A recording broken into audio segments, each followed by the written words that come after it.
Hey fellow photographer, how's it going? I'm Michael Selbe. Today it is about shooting your models against the sun and especially about the important difference that you have got to make between models which are blonde or light-haired and models which are brunette and dark-haired. Emily and I were fleeing away from the cold winter in Germany over here to sunny Lanzarote, and the difference that we photographers have in winter is that the sun is lower on the horizon than in summer. And what we can make out of that is we can easily shoot scenes where the sun is in the back of our model. Either it's not in the frame, then it's just rim lighting the model, or it is really in the frame, then it's flaring into our lenses. This is something that we photographers seldomly do. Usually we just find a place in the shade and there we make our own light. But today it's about backlighting.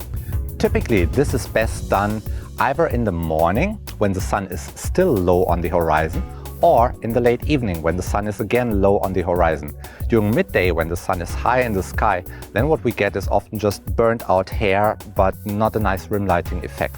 However, in winter, the time when the sun is rather low on the horizon is just a little bit longer than in summer. Today I actually made a stupid mistake. We were doing a kind of test shoot, testing out locations, testing out if the light is working, and the friend that we had with us is blonde. However, the clients that will be with us tomorrow when the shoot actually has to happen, they have black hair.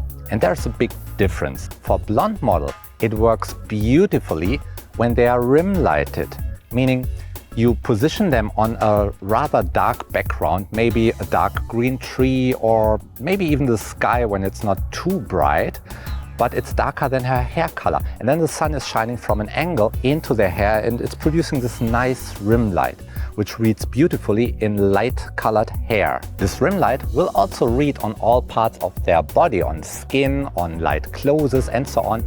The only thing where it doesn't really read, where you don't really see it, is on dark hair, on black hair. So if the model is dark-haired, then it's probably better you position them against a rather bright background with a nice contrast to their black hair and have the sun in the frame, flaring directly behind their back into your lens. This is producing very powerful, very dynamic photos and is working beautifully with black hair. In either case, the flash will always be your main light. So what I'm doing is I'm shooting a flash from an angle from the front right into the models and using that to properly expose the bodies no matter what is going on in their background. To get a proper exposure, I underexpose the model by 1 or 2 stops by making my shutter speed very fast, and then I use the flash to fill in this one stop of light, which just makes the model popping out, even in cases when behind her there's a very dynamic backdrop like the sun or like a lot of rim light. Today I was on f11 on ISO 100, and that means my Speedlight has to shoot on full power while the small studio flash was still on half power. So the studio flash still got a little bit of a reserve. And what I will typically find in these situations is that the sun in Germany, it's not all that strong, even on sunny days. So a little Speedlight might have plenty of power. However, in southern countries, like over here, Lanzarote on the Canary Islands, the sun is much stronger, even on hazy days. So there the flashes are kind of at their limit, and I will have to work with bare flash heads without light-hungry modifiers, or I have to use multiple flashes. Both is fine.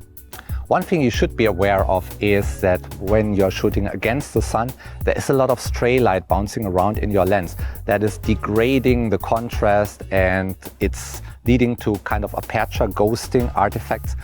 You might love it, like I do, or you might hate it. If you hate it, then try to minimize it.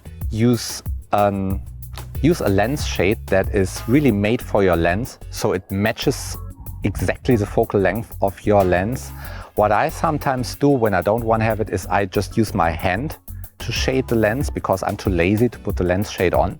Perfect would be when you're shooting through a gobo, which is somehow in front of your lens and it's shielding the sun. However, that is very complicated to set up. So a good lens shade will typically minimize the effect as good as possible. If it's still too strong, try to go to a steeper angle towards the sun so that there's not so much light bouncing around in your lens. When you practice this shooting against the sun a little bit, when you've got your camera settings under control, then you can create pretty dynamic photos with that. And I'm sure your model's gonna love it. For that, like always, I wish you a lot of fun and good light.